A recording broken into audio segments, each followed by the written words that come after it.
Baik, renungan yang saya bawakan adalah hidup dalam doa. Sudah ketemu? Kita akan baca sama-sama, ini ayat yang terpanjang. Terpendek maksud saya. 1, 2, 3. 1 Tesalonika 5 ayat 17. Tetaplah berdoa. Ya, ini jadi hafalan anak-anak sekolah minggu, pasti cepat bisa langsung. Ya. Dalam kehidupan pemuda Kristen ada banyak tantangan yang bisa membuat kita mudah menyerah atau kehilangan semangat. Hari ini, malam ini, siapa yang lagi nggak semangat, angkat tangan. Yang lagi semangat, angkat tangan. Yang setengah semangat, ya. Semoga pulang dari tempat ini semangatnya full, ya. Puji Tuhan. Sudah kita akan makan, habis itu semangatnya akan full, ya. Ya, tentunya teman-teman sekalian, siapapun itu muda ataupun tua, bahkan seumurku pun juga kadang nggak semangat, ya. Tetapi kita bersyukurlah bahwa hari ini adalah lebih baik daripada hari kemarin. Dan kemudian saya ingatkan teman-teman semuanya, kita masih bersyukur loh. Teman-teman kalau misalnya membaca berita, mendengarkan berita ya, itu banyak kejadian yang ada banjir, gempa, dan lain sebagainya. Nah, mungkin teman-teman sekalian cuma bocor doang. Puji Tuhan ya, masih bocor doang. Nggak sampai tenggelam semuanya. Bersyukur untuk itu semuanya. Dan puji Tuhan, yang sudah libur siapa hari ini? Kerjanya. Sudah semuanya? Cici masih semangat ya. Ya, puji Tuhan. Terus yang sudah libur sekolah siapa? Semuanya udah? Puji Tuhan ya. Berarti besok nggak sekolah ini. Jadi malam panjang hari ini. Ya, puji Tuhan. Jadi tantangan memang bisa membuat kita menyerah atau kehilangan semangat. Benar, ada yang pernah nggak semangatnya memang benar-benar sudah patah banget gitu loh. Titik terendah gitu loh. Pernah ngalamin nggak titik terendah? Versi kalian masing-masing lah. Saya pernah ngalamin. Kalian pernah kan? Pernah semuanya? Pernah ya. Nah, kalau tidak hebat itu. Ya, setiap kita pasti pernah mengalami titik terendah, tetapi nggak tahu apakah itu titik terendah yang terakhir atau bahkan yang awal. Dan ada yang kemudian. Tetapi saya ingatkan bahwa setiap kita itu bersyukur. Kemarin Om itu share tentang video seorang yang disabilitas. Dan dia katakan bahwa kenapa ya untuk memuliakan Tuhan itu tidak dengan keadaan sehat-sehat begitu ya. Hostnya bertanya seperti itu, kemudian dia bilang justru waktu saya dalam keadaan disabilitas yang susah ngomong, saya dipakai Tuhan luar biasa untuk menjadi pembicara. Ya. Jadi menjadi pembicara seharusnya fasih lidah. Ngomongnya bagus gitu ya, tetapi nggak bisa dia. Terus kemudian dia katakan, ya yang saya sounding, yang saya beritakan itu bukan saya. Saya penuh kelemahan dalam hal ini. Tetapi saya mengungkap tentang keajaiban Tuhan, kebaikan Tuhan melalui hidup saya. Ya teman-teman tetap semangat ya. Dan ada juga yang cik bujicik itu yang nggak punya tangan, nggak punya kaki. Tetapi dia menjadi narasumber, menjadi penyemangat bahkan di seluruh Indonesia. Dan kalian masih genap semuanya, masih amanlah dalam perlindungan Tuhan. Amin. Tetap semangat ya. Amin, puji Tuhan. Kadang kita merasa doa hanya sebagai rutinitas atau bahkan menjadi pilihan terakhir setelah semua usaha kita gagal. Tentunya saya dan teman-teman sekalian pernahlah yang namanya pokoknya usaha sendirilah. Ngapain S1, S2 kalau nggak berpikir dengan cara sendiri. Dan kita andalkan kekuatan kita sendiri. Kita andalkan manusia, kita andalkan pihak lain, sampai kita berdarah-darah dan kemudian nggak ada jawaban sama sekali, baru kita doa sama Tuhan. Ya, tetapi saya pengen malam hari ini teman-teman semuanya jadikan doa itu menjadi yang utama. Mau? Yang awal harus dimulai dengan doa. Jangan udah kepepet, udah ancur-ancuran baru datang kepada Tuhan. Saya berharap kita sekalian membiasakan diri, menjadikan doa menjadi gaya hidup. Namun melalui 1 Tesalonika 5 ayat 17, Paulus mengingatkan kita untuk tetap berdoa, yang berarti doa harus menjadi gaya hidup kita, bukan sekedar kegiatan sesekali. Nah, Bang Uto, kita tahu Bang Uto bahwa kita nggak sering mengadakan doa seperti ini. Dulu pernah ya Bang Berto, kita sempat doa pagi hari Sabtu, itu hampir penuh seperti inilah. Dan itu tua muda hadir semuanya. Kami rindu untuk itu ya. Dan puji Tuhan hari ini terlaksana. Tepuk tangan buat kita sekalian. Puji Tuhan. Nanti kita akan review apakah kita mau mengadakan lagi atau tidak. Begitu ya. Kalau enak, meriah, dan ada waktu yang panjang, pengen si rindu lagi. Nanti kita tambahin tiker yang lebih banyak lagi. Dan tambahin makanannya lebih banyak lagi.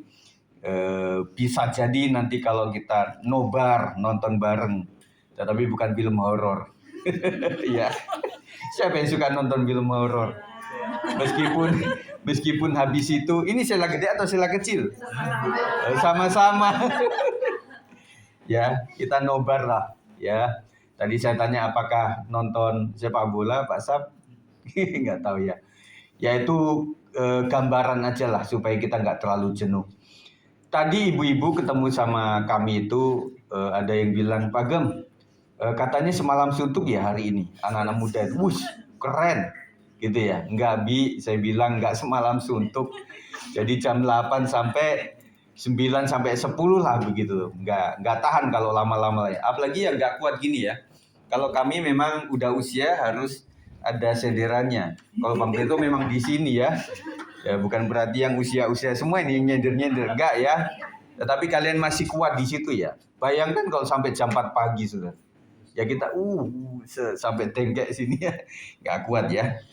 Nah, pelajaran kita ya, apa artinya tetaplah berdoa? Ayat ini tidak berarti kita harus terus-menerus melipat tangan dan berdoa tanpa melakukan apapun. Bersyukur kita itu doanya bisa angkat tangan, bisa lipat tangan, bisa bersila seperti ini, bisa berdiri seperti ini, tidak harus diharuskan dengan pola tertentu ya. Bukan berarti seperti itu melipat tangan dan berdoa, kemudian lipat tangan pun kan beda-beda. Ada yang ngapu rancang begini, ada yang cuma begini, macam-macam ya. Dan ada yang dibalik, ada yang di bawahnya, yang tangan kiri atau tangan kanannya begitu ya. Nah, berdoa, tetaplah berdoa bukan berarti itu. Bukan berarti begitu maksud saya. Sebaliknya, ini mengajarkan kita untuk satu, memiliki hubungan yang terus-menerus dengan Tuhan dalam segala situasi, baik saat senang maupun sulit. Saya tanya anak-anak muda, kalian lebih intens untuk berdoa saat menghadapi kesulitan atau saat bahagia? Kesulitan. Ya. Makanya kenapa Tuhan itu izinkan kesulitan datang kepada kita, silih berganti gitu loh. Karena kita diinginkan oleh Tuhan untuk tetap berdoa kepada Tuhan. Tetapi saya ingin share kepada teman-teman semuanya, tidak mesti susah dulu lah. Tidak mesti cari pacar susah, baru berdoa kepada Tuhan, tolong mana pacarku. Baru berdoa ketika pekerjaan sulit. Saya tanya, cari kerja susah nggak? Susah. Orang bilang, mending capek kalian bekerja daripada capek mencari kerja. Amin. Makanya kalau udah dapat kerja, itu tetap hargailah. Nah, waktu kalian udah mulai bosan melihat bos yang sudah nggak ngenakin begitu ya, ingat kembali pada saat sulit mencari kerja waktu itu seperti apa. Nah, suatu saat kami ngobrol sama teman-teman guru waktu itu ya, puluhan tahun yang lalu. Ada teman-teman itu yang mulai mengkritik yayasan lah yang nggak bagus begini, dan kebijakannya nggak sesuai dengan selera. Kita bilang bincang begitulah. Selama kita kerja di sini kita bisa nyicil mobil, bisa nyicil motor, bisa nyicil rumah, bisa kasih pendidikan anak yang terbaik begitu ya. Nah, kita bersyukur aja lah. Namanya bos ya, terserah mereka aja begitu. Yang penting kita kerja yang terbaik saja. Nah, kita ngomong seperti itu. Oh iya ya. Oh gitu ya Pak Sigit. Oh iya. Benar, kita kan ingat waktu cari kerja susah banget. Nah, giliran dapat ngomel-ngomel melulu begitu ya. Tetapi saya berharap begini teman-teman, kalau memang kalian sudah berusaha keras dan kemudian memang situasinya sudah tidak mendukung, ya berdoa kepada Tuhan. Dan kami terus mendoakan supaya anak-anak GBS 56 itu setelah lulus maupun dapat kerja itu kalau bisa di daerah Depok sendiri. Mau nggak? Wah Pak, kalau bisa saya itu kerjanya jauh Pak. Saya suka jalan-jalan orangnya. Saya ingatkan waktu saya mengajar itu dulu ya, begini.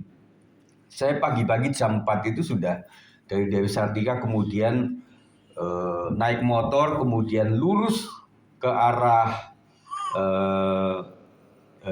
Jalan Panjang, kemudian nyampe di daerah Green Garden, karena saya mengajar di sekolah Kristen Ketapang, waktu itu di Green Garden. Setelah itu saya ngelesin di PIK.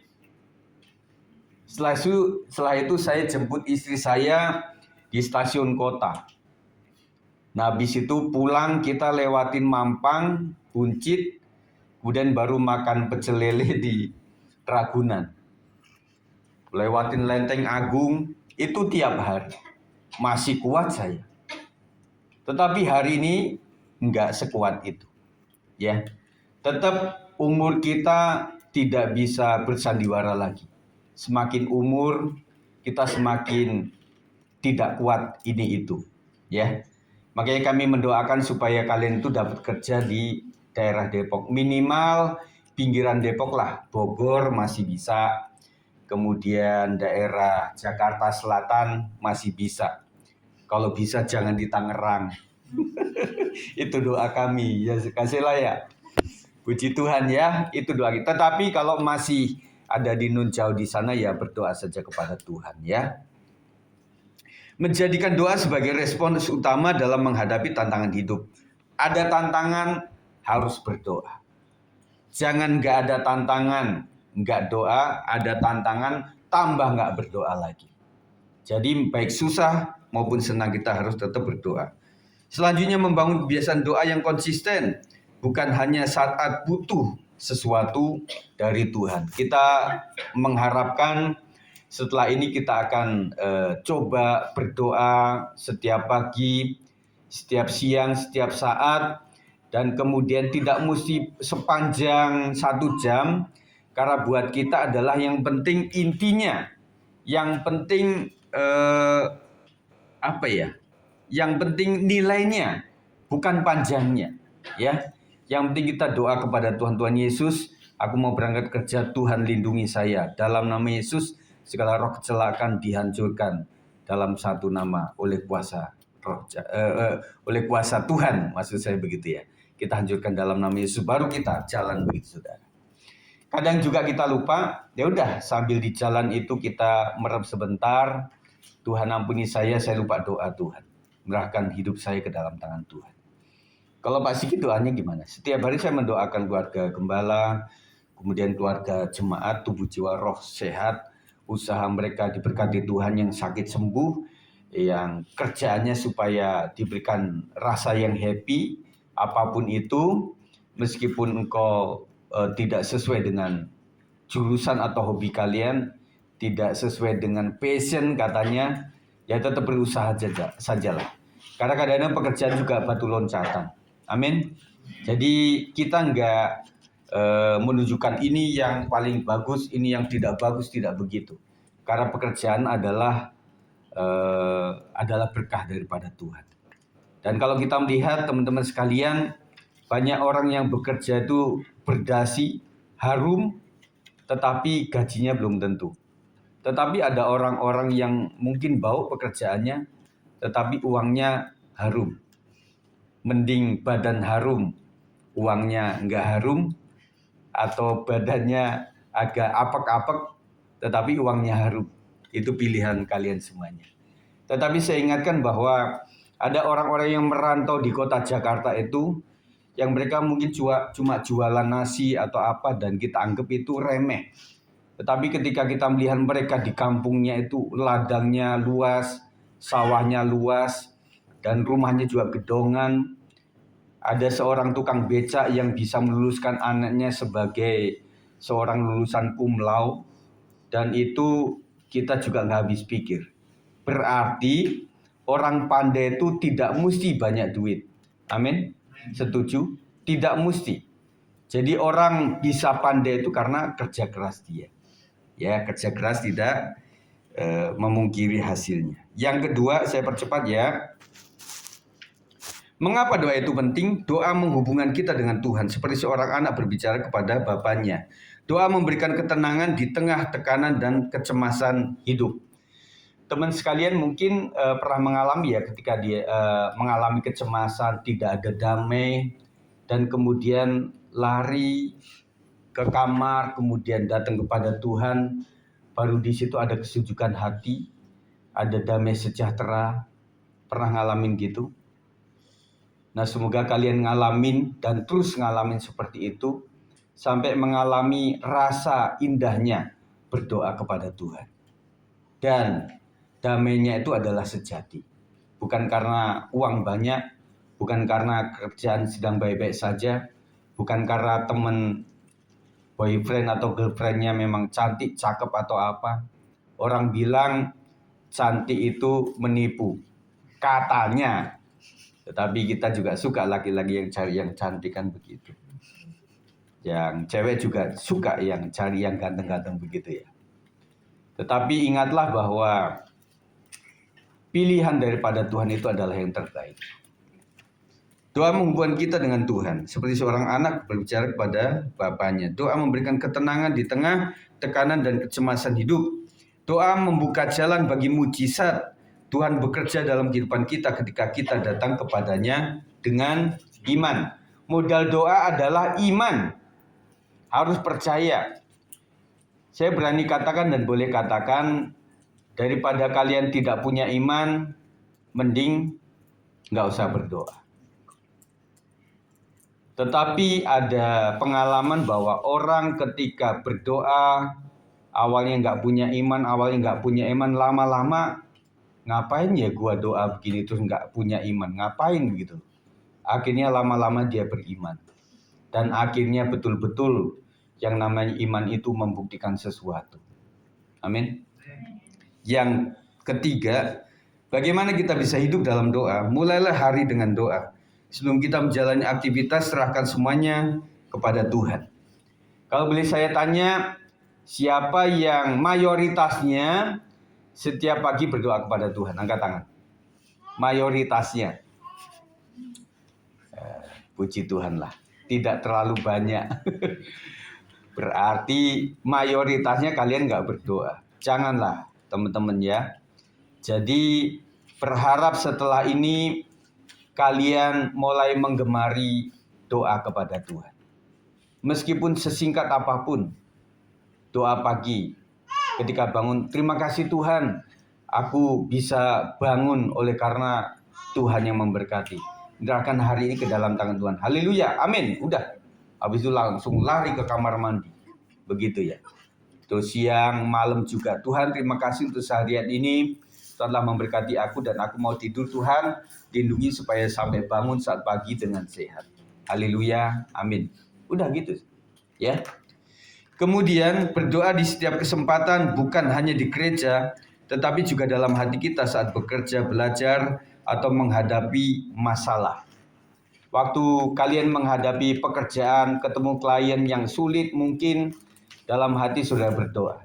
Ketemu bagian SDM yang mesti bertanggung jawab, dan orangnya killer nih, ketemu dosen killer, kemudian ketemu guru-guru yang killer gitu ya. Sambil menghadap kalian doa, Tuhan tolong saya. Jaga mulut saya Tuhan, arahkan supaya kalimat saya adalah kalimat yang baik. Zaman dulu teman-teman sekalian saya sharing tentang Gen Z ya. Siapa yang merasa Gen Z angkat tangan? Iya. Ada perbedaan. Ini Gen Z.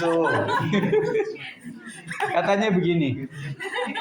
Kalau zaman kami di generasi X, Y itu ya, kami ini generasi X atau Y, itu guru killer itu adalah guru yang berhasil.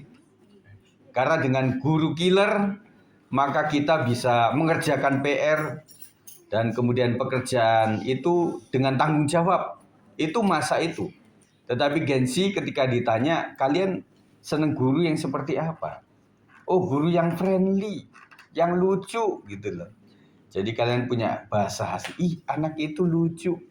Lucu itu ganteng maksudnya atau cantik begitu ya. Kadang bahasa mereka lucu gitu ya. Jadi itu yang menjadi permasalahan, tetapi bedanya anak-anak Gen Z itu adalah multitasking. Yang mereka bisa melakukan apa-apa. 3 hal mereka bisa lakukan bersama-sama. Mereka nonton TV, acara TV, tahu sambil makan, ya.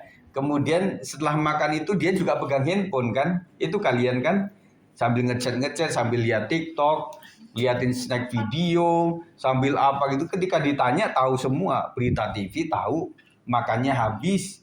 Kemudian tentang WA sama temennya juga tahu gitu ya. Nah kalau orang tua belum tentu.